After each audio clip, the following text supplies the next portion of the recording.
जानवर info YouTube channel में खुश आमदीद। प्यारे प्यारे साथियों, कैसे हैं आप सब।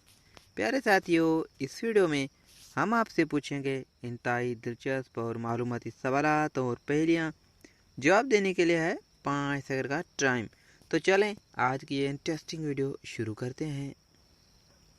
बताएं, दुनिया का सबसे लंबा दरिया कौन सा है।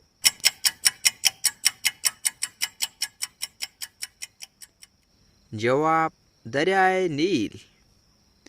तो अगला सवाल है कि वो कौन सा जानवर है जिसके दांत सारी उम्र बढ़ते रहते हैं।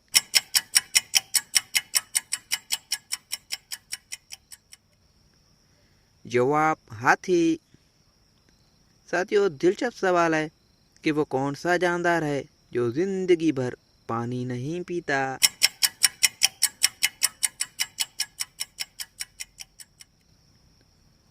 जवाब अमेरिकन कैंगरू रेड चूहा।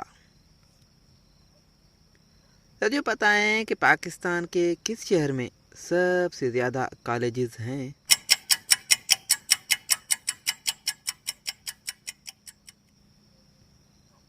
जवाब लाहौर।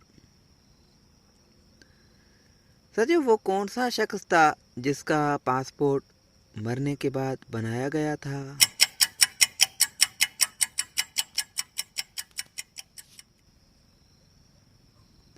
जवाब फरौन। प्यारे प्यारे साथियों, आपने कितने सवालात के जवाब दिए हैं कमेंट में हमें ज़रूर बताइएगा और मज़ीद वीडियोस के लिए चैनल को सब्सक्राइब करें। अल्लाह हाफिज़।